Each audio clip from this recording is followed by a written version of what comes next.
मैले सृजना गरेका केही कथाहरू उहाँहरूलाई सुनाउँदै गर्दाखेरि त्यो कथा चाहिँ उहाँहरूले चाहिँ त्यसलाई आत्मसात गरिदिनु भयो र आज यो बा एक योद्धाको रूपमा चाहिँ अब चाँडै नै प्रदर्शनमा आउँदैछ।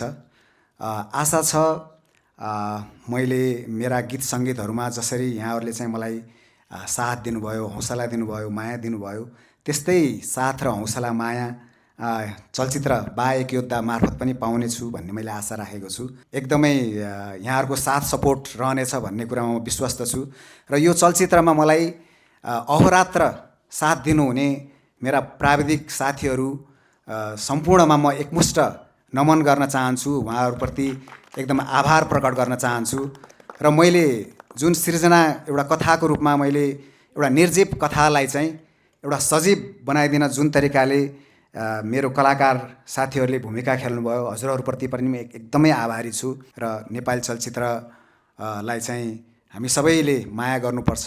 यसलाई चाहिँ यसको हितको लागि हामी सबैजना लागि पर्नुपर्छ भन्ने चाहिँ मेरो बुझाइ छ। किन भन्दा अब राम्रो राम्रो चलचित्रहरूलाई माया गरौँ हामीले। अब आशा छ मैले राम्रै गरेको छु, एउटा मनदेखि बनाएको छु भन्ने लागेको छ। त्यो खाले सपोर्ट यहाँहरूबाट पक्कै पाउनेछु भन्ने आशा राख्दै यहाँहरूलाई धेरै धन्यवाद दिन चाहन्छु। Thank you.